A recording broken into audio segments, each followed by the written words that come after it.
ತುಂಬಾ ಜನರಲ್ಲಿ ಈ 2 ಡೌಟ್ಸ್ ಕಾಮನ್ ಇದೆ. ಆಕ್ಚುಲಿ 3 ಇದೆ. ಒಂದು, ಯೂಟ್ಯೂಬ್ ಅಲ್ಲಿ ನಿಜವಾಗ್ಲೂ ಸೀರಿಯಸ್ ಆಗಿ ನಿಜವಾಗ್ಲೂ ಹಣ ಬರುತ್ತಾ ಅಂತ. ಅದಕ್ಕೆ ಉತ್ತರ ಎಸ್, ಬರುತ್ತೆ. ಸೆಕೆಂಡ್ ಡೌಟ್ ಬಂದು ಯೂಟ್ಯೂಬ್ ಚಾನಲ್ ನ ಹೇಗೆ ಸ್ಟಾರ್ಟ್ ಮಾಡಬೇಕು ಅಂತ. ಸೊ ಅದ್ರ ಬಗ್ಗೆ ತುಂಬಾ ಯೂಟ್ಯೂಬ್ ಅಲ್ಲಿ ನಿಮ್ಗೆ ವಿಡಿಯೋಸ್ಗಳು ಸಿಗುತ್ತೆ. ಅದನ್ನ ನೋಡಿ ನೀವು ಯೂಟ್ಯೂಬ್ ಚಾನಲ್ ನ ಸ್ಟಾರ್ಟ್ ಮಾಡ್ಕೋಬಹುದು. ಈಗ ಥರ್ಡ್ ಹಾಗೂ ಇಂಪಾರ್ಟೆಂಟ್ ಕ್ವಶನ್ ಬಂದು 2025ರಲ್ಲಿ ಯಾವ ಕ್ಯಾಟಗರಿಯಲ್ಲಿ, ಅಂದ್ರೆ ಈಗ ಯಾವ ಕ್ಯಾಟಗರೀಸ್ ಟ್ರೆಂಡಿಂಗ್ ಅಲ್ಲಿ ಇದೆ, ಯಾವ ಕ್ಯಾಟಗರಿ ಮೇಲೆ ವಿಡಿಯೋಸ್ ಮಾಡಿದ್ರೆ ಒಳ್ಳೆ ರೀಚ್ ಸಿಗುತ್ತೆ ಅಂತ, ಅಂದ್ರೆ ಯಾವ ವಿಡಿಯೋಸ್ ಚೆನ್ನಾಗಿ ನಡೆಯುತ್ತೆ ಅಂತ. ಸೊ ಈ ಥರ್ಡ್ ಕ್ವಶನ್ ಬಗ್ಗೆನೇ ಇವತ್ತು ಈ ವಿಡಿಯೋದಲ್ಲಿ ಡೀಟೇಲ್ ಆಗಿ ಡಿಸ್ಕಸ್ ಮಾಡೋಣ. ಸೊ ಇವತ್ತು ನಿಮ್ಗೆ ಟೋಟಲ್ ಆಗಿ 5 ಕ್ಯಾಟಗರೀಸ್ ನ ಹೇಳ್ಕೊಡ್ತೀನಿ. ಅದೇನಂದ್ರೆ ಈಗ 2025ರಲ್ಲಿ ಟ್ರೆಂಡಿಂಗ್ ಅಲ್ಲಿ ಇದೆ. ಇದಕ್ಕೆ ನಿಮ್ಗೆ ಒಳ್ಳೆ ಕ್ಯಾಮ್ರಾ ಆಗ್ಲಿ ಅಥವಾ ಕಾಸ್ಟ್ಲಿ ಏನಾದ್ರೂ ಇಕ್ವಿಪ್ಮೆಂಟ್ಸ್ ಆಗ್ಲಿ ಬೇಕಾಗಲ್ಲ. ನಿಮ್ಮ ಮೊಬೈಲ್ ಇದ್ರೇನೆ ಸಾಕು. ಇದೆಲ್ಲರ ಜೊತೆಗೆ ಕೊನೆಯಲ್ಲಿ ನಿಮ್ಗೆ ಒಂದು ಬೋನಸ್ ಟಿಪ್ ಕೂಡ ಹೇಳ್ಕೊಡ್ತೀನಿ. ಅದನ್ನ ಮಾತ್ರ ಮಿಸ್ ಮಾಡ್ಕೋಬೇಡಿ. ಸೊ ನೀವೇನಾದ್ರೂ 2025ರಲ್ಲಿ ಯೂಟ್ಯೂಬ್ ನಲ್ಲಿ ಒಳ್ಳೆ ಗ್ರೋ ಆಗ್ಬೇಕಂತ ಇದ್ದೀರಾ ಅಂದ್ರೆ ವಿಡಿಯೋನ ಎಲ್ಲೂ ಸ್ಕಿಪ್ ಮಾಡದೆ ಕೊನೆ ತನಕ ನೋಡಿ. ಸೊ ಬನ್ನಿ ಈಗ ಮ್ಯಾಟ್ರಿಗೆ ಬರೋಣ. ಫಸ್ಟ್ ಕ್ಯಾಟಗರಿ ಬಂದು ಶೇರ್ ಯುವರ್ ಜರ್ನಿ. ಸೊ ಇದಕ್ಕೇನಿದೆ, ಒಂದು ಒಳ್ಳೆ ವ್ಲಾಗ್ ಕ್ಯಾಮ್ರಾ ಬೇಕು, ಒಳ್ಳೆ ಲೈಟಿಂಗ್ ಸೆಟಪ್ ಬೇಕು ಅನ್ನೋದೇ ಬೇಡ. ನಿಮ್ಮ ಮೊಬೈಲ್ ಇಂದ ಈಸಿಯಾಗಿ ನೀವು ವಿಡಿಯೋಸ್ ನ ಕ್ರಿಯೇಟ್ ಮಾಡ್ಕೋಬಹುದು. ಈ ಕ್ಯಾಟಗರಿಯಲ್ಲಿ ಏನಿದೆ, ನೀವು ಡೈಲಿ ಲೈಫ್ ಅಲ್ಲಿ ಏನೆಲ್ಲ ಕೆಲಸ ಮಾಡ್ತೀರಾ, ನಿಮ್ಮ ದಿನ ಯಾವ ರೀತಿ ಹೋಗುತ್ತೆ ಎಲ್ಲದನ್ನ ನಿಮ್ಮ ಆಡಿಯನ್ಸ್ ಗೆ ತಿಳಿಸೋದು. ನೀವೇನಾದ್ರೂ ಹೌಸ್ ವೈಫ್ ಇದ್ರೆ ನಿಮ್ಮ ದಿನಚರಿ ಕೆಲಸಗಳು ಏನಿರುತ್ತೆ, ಯಾವ ರೀತಿ ನೀವು ಟೈಮ್ ಮ್ಯಾನೇಜ್ಮೆಂಟ್ ಮಾಡಿ ಕೆಲಸ ಮಾಡ್ತೀರಾ, ಅದೇ ರೀತಿ ನೀವೇನಾದ್ರೂ ಹೊಲದಲ್ಲಿ ಕೆಲಸ ಮಾಡೋರಿದ್ರೆ ಅಲ್ಲಿ ಯಾವ ರೀತಿಯ ಕೆಲಸ ಇರುತ್ತೆ.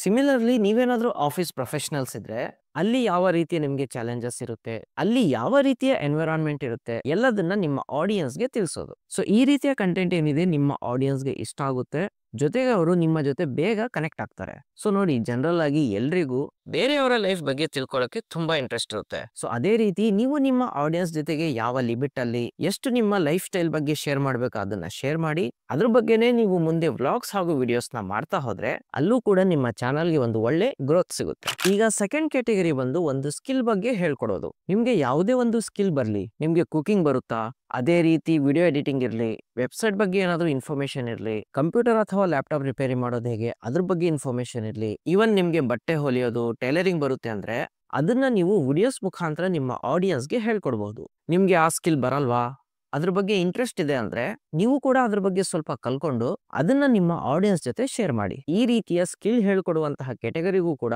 ಒಳ್ಳೆ ರೆಸ್ಪಾನ್ಸ್ ಸಿಗುತ್ತೆ. ಸೊ ನೀವು ಹೇಳ್ಕೊಡುವಂತಹ ಶೈಲಿ ಇರ್ಲಿ ಅಥವಾ ರೀತಿ ಇರ್ಲಿ, ಅದೇನಾದ್ರೂ ನಿಮ್ಮ ಆಡಿಯನ್ಸ್ಗೆ ಇಷ್ಟ ಆಯ್ತೋ ನಿಮ್ಮ ಚಾನಲ್ ಗ್ರೋ ಆಗೋದಂತೂ ಪಕ್ಕ.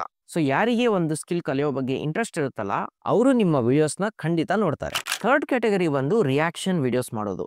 ಇದರಲ್ಲಿ ಟ್ರೆಂಡಿಂಗ್ ವಿಡಿಯೋಸ್ ಇರಲಿ, ಮೂವೀಸ್ ಟ್ರೈಲರ್ ಇರಲಿ ಅಥವಾ ಯಾವುದೇ ರೀತಿಯ ಕಾಮಿಡಿ ವಿಡಿಯೋಸ್ ಇರಲಿ, ಅದಕ್ಕೆ ನೀವು ನಿಮ್ಮದೇ ಆದಂತಹ ರಿಯಾಕ್ಷನ್ ನ ಶೂಟ್ ಮಾಡಿ ಅಪ್ಲೋಡ್ ಮಾಡೋದು. ಈ ರಿಯಾಕ್ಷನ್ ಕ್ಯಾಟಗರಿ ಏನಿದೆ ತುಂಬಾ ದೊಡ್ಡದಿದೆ. ಅದರಲ್ಲಿ ನಿಮ್ಗೆ ಎದ್ರ ಬಗ್ಗೆ ರಿಯಾಕ್ಷನ್ ವಿಡಿಯೋಸ್ ಮಾಡ್ಬೇಕಂತ ಇಂಟ್ರೆಸ್ಟ್ ಇರುತ್ತಲ್ಲ ಆ ಟಾಪಿಕ್ ನ ಸೆಲೆಕ್ಟ್ ಮಾಡ್ಕೊಂಡು ಅದ್ರ ಬಗ್ಗೆ ರಿಯಾಕ್ಷನ್ ವಿಡಿಯೋಸ್ ಮಾಡಿ ಅಪ್ಲೋಡ್ ಮಾಡಿ. ಸೊ ಬೇಕಾದ್ರೆ ಈಗೇನಿದೆ ನೀವೇ ಅಬ್ಸರ್ವ್ ಮಾಡಿ, ಯಾವುದೇ ಒಂದು ಮೂವಿ ಟ್ರೇಲರ್ ಬಂದ್ರೆ ಅದರಲ್ಲಿ ಜನ ಮೂವಿ ಟ್ರೇಲರ್ ರಿಯಾಕ್ಷನ್ ಅಂತ ಕೂಡ ಸರ್ಚ್ ಮಾಡ್ತಾರೆ. ಸೊ ಅದಕ್ಕೋಸ್ಕರ 2025ರಲ್ಲಿ ಈ ರಿಯಾಕ್ಷನ್ ವಿಡಿಯೋಸ್ ಏನಿದೆ ಅಲ್ಲ ಅದಕ್ಕೂ ಕೂಡ ಒಳ್ಳೆ ಗ್ರೋತ್ ಸಿಗುತ್ತೆ. ಈಗ ಫೋರ್ತ್ ಕ್ಯಾಟಗರಿ ಬಂದು ಹಾರರ್ ಕ್ಯಾಟಗರಿ. ಸೊ ಇದು ಕೂಡ ಈಗ ತುಂಬಾ ಟ್ರೆಂಡಿಂಗ್ ಅಲ್ಲಿ ನಡೀತಾ ಇದೆ.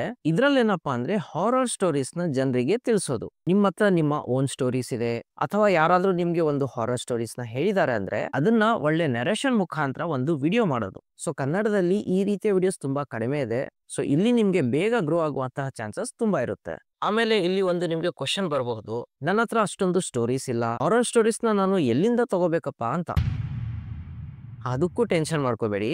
ನಿಮ್ಮ ವಿಡಿಯೋಸ್ ಅಲ್ಲಿ ಕೊನೆಯಲ್ಲಿ ನೀವು ಮೆನ್ಷನ್ ಮಾಡಿ, ಈ ಇಮೇಲ್ ಐಡಿಗೆ ಅಥವಾ ಈ ವಾಟ್ಸ್ಆಪ್ ನಂಬರ್ಗೆ ನಿಮ್ಮದೇ ಆದಂತಹ ಸ್ಟೋರೀಸ್ ನ ಸೆಂಡ್ ಮಾಡಿ, ಅದನ್ನ ನಾನು ನನ್ನ ನೆಕ್ಸ್ಟ್ ವಿಡಿಯೋದಲ್ಲಿ ಹೇಳ್ತೀನಿ ಅಂತ. ಸೊ ಅವಾಗೇನಿದೆ ತುಂಬಾ ಜನ ನಿಮ್ಗೆ ಸ್ಟೋರೀಸ್ ನ ಕಳಿಸ್ತಾರೆ. ಸೊ ನೀವು ವೀಕ್ಲಿ 2 ವಿಡಿಯೋ ಮಾಡೋದಿರ್ಲಿ, ಡೈಲಿ 2 ವಿಡಿಯೋ ಮಾಡಿದ್ರು ನಿಮ್ಮ ಕಂಟೆಂಟ್ ಅಲ್ಲಿ ಖಾಲಿ ಆಗಲ್ಲ. ಸೊ ನಿಮ್ಗೇನಾದ್ರೂ ಹಾರರ್ ಸ್ಟೋರೀಸ್ ಬಗ್ಗೆ ಇಂಟ್ರೆಸ್ಟ್ ಇದೆ ಅಂದ್ರೆ ಈ ಕ್ಯಾಟಗರಿನ ನೀವು ಒಂದ್ಸತಿ ಚೆಕ್ಔಟ್ ಮಾಡಿ. ಫಿಫ್ತ್ ಕ್ಯಾಟಗರಿ ಬಂದು ಡಾಕ್ಯುಮೆಂಟ್ರಿ. ಇದರಲ್ಲಿ ಒಂದ್ ಸ್ವಲ್ಪ ಟೈಮ್ ಬೇಕಾಗುತ್ತೆ, ಯಾಕಂದ್ರೆ ರಿಸರ್ಚ್ ಆಗ್ಲಿ ಅಥವಾ ಆ ಟಾಪಿಕ್ ಬಗ್ಗೆ ಏನೆಲ್ಲ ಕರೆಕ್ಟ್ ಪಾಯಿಂಟ್ಸ್ ಇದೆ, ಏನೆಲ್ಲ ಸತ್ಯವಾದ ಘಟನೆಗಳಿದೆ ಅದನ್ನೆಲ್ಲ ನೋಟ್ ಮಾಡ್ಕೊಂಡು ನಿಮ್ಮ ಆಡಿಯನ್ಸ್ಗೆ ಅದ್ರ ಬಗ್ಗೆ ಇನ್ಫಾರ್ಮೇಶನ್ ನ ಕೊಡೋದು. ಉದಾಹರಣೆಗೆ ನೋಕಿಯಾ ಕಂಪ್ನಿ ಹೇಗೆ ಮುಳುಗೋಯ್ತು, ಅದೇ ಜಿಯೋ ಕಂಪ್ನಿ ಏನಿದೆ ಹೇಗೆ ಪ್ರಾಫಿಟ್ ಮಾಡುತ್ತೆ, ಅವರು ತಮ್ಮ ಬಿಸ್ನೆಸ್ ನ ಹೇಗೆ ನಡೆಸ್ತಾ ಇದ್ದಾರೆ, ಇದ್ರ ಬಗ್ಗೆ ಎಲ್ಲಾ ರಿಸರ್ಚ್ ನ ಮಾಡಿ ಒಂದು ವಿಡಿಯೋ ಮಾಡಿ ಜನರಿಗೆ ಆ ಇನ್ಫಾರ್ಮೇಶನ್ ನ ತಿಳಿಸೋದು. ಸೊ ಈ ರೀತಿಯ ಡಾಕ್ಯುಮೆಂಟೇಶನ್ ವಿಡಿಯೋಸ್ ಏನಿದೆ ಈಗ ತುಂಬಾ ಟ್ರೆಂಡಿಂಗ್ ಅಲ್ಲಿ ನಡೀತಾ ಇದೆ. ಬಟ್ ಅದೇ ಮೊದ್ಲಿಗೆ ಹೇಳಿದ್ನಲ್ಲ, ಈ ರೀತಿ ವಿಡಿಯೋಸ್ಗೆ ರಿಸರ್ಚ್ ಮಾಡಕ್ಕೆ ಸ್ವಲ್ಪ ಟೈಮ್ ಬೇಕಾಗುತ್ತೆ. ಸೊ ನಿಮ್ಗೇನಾದ್ರೂ ಈ ಟಾಪಿಕ್ ಮೇಲೆ ಇಂಟ್ರೆಸ್ಟ್ ಇದೆ ಅಂದ್ರೆ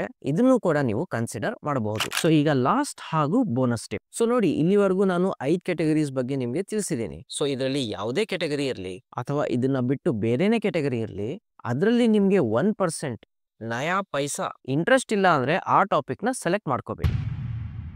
ಯಾವ ಕ್ಯಾಟಗರಿಯಲ್ಲಿ ನಿಮ್ಗೆ ಇಂಟ್ರೆಸ್ಟ್ ಇದೆ ಅಥವಾ ಅದ್ರ ಬಗ್ಗೆ ತಿಳ್ಕೊಂಡಾದ್ರೂ ನಾನು ಮುಂದೆ ವಿಡಿಯೋಸ್ ನ ಮಾಡಬಹುದು ಅಂತ ಇಂಟ್ರೆಸ್ಟ್ ಇದ್ರೆ ಆ ಟಾಪಿಕ್ ನ ಸೆಲೆಕ್ಟ್ ಮಾಡಿ ಅದ್ರ ಬಗ್ಗೆ ವಿಡಿಯೋಸ್ ಮಾಡಿ. ಯಾಕಂದ್ರೆ ನೋಡಿ, ಕೆಲವು ಕ್ಯಾಟಗರೀಸ್ ಏನಿರುತ್ತೆ ಅದರಲ್ಲಿ ನಿಮ್ಗೆ ತುಂಬಾ ವಿಡಿಯೋಸ್ಗಳು ಸಿಗುತ್ತೆ, ಕಂಟೆಂಟ್ ಕೂಡ ತುಂಬಾ ಇದೆ. ಬಟ್ ನಿಮ್ಗೆ ಇಂಟ್ರೆಸ್ಟೇ ಇಲ್ಲಪ್ಪ ಅಂದ್ರೆ ಸ್ವಲ್ಪ ವಿಡಿಯೋಸ್ ಮಾಡಿದ್ಮೇಲೆ ಅದು ನಿಮ್ಗೆ ಬೇಜಾರಾಗ್ಬಿಡುತ್ತೆ. ಯೂಟ್ಯೂಬ್ ಅಲ್ಲಿ ನೀವು ಲಾಂಗ್ ಟರ್ಮ್ ಅಲ್ಲಿ ಬೆಳಿಬೇಕಂದ್ರೆ ಅದರಲ್ಲಿ ನಿಮ್ಗೆ ಇಂಟ್ರೆಸ್ಟ್ ಇರಲೇಬೇಕು. ಅದಿಲ್ಲ ಅಂದ್ರೆ ವರ್ಕೌಟ್ ಆಗಲ್ಲ. ಸೊ ಈಗ ನೀವು ಹೊಸ ಚಾನಲ್ ನ ಕ್ರಿಯೇಟ್ ಮಾಡ್ಬೇಕಂತಿದ್ದೀರಾ ಅಂದ್ರೆ ಯಾವ ಕ್ಯಾಟಗರಿ ಸೆಲೆಕ್ಟ್ ಮಾಡ್ತೀರಾ ಅದನ್ನ ಯೋಚನೆ ಮಾಡಿ ಸೆಲೆಕ್ಟ್ ಮಾಡಿ. ಸುಮ್ನೆ ಬೇಕಾಬಿಟ್ಟು ಅವ್ರು ಮಾಡ್ತಿದ್ರೆ ಬಿಡು ನಾನು ವಿಡಿಯೋಸ್ ಮಾಡೋಣ ಅಂತ ಆ ರೀತಿ ಸೆಲೆಕ್ಟ್ ಮಾಡ್ಕೊಳಕ್ಕೆ ಹೋಗ್ಬೇಡಿ. ಈ ರೀತಿ ಕಾಪಿ ಪೇಸ್ಟ್ ಮಾಡ್ತಾ ಇದ್ರೆ ತುಂಬಾ ದಿನ ಅದು ನಡೆಯಲ್ಲ.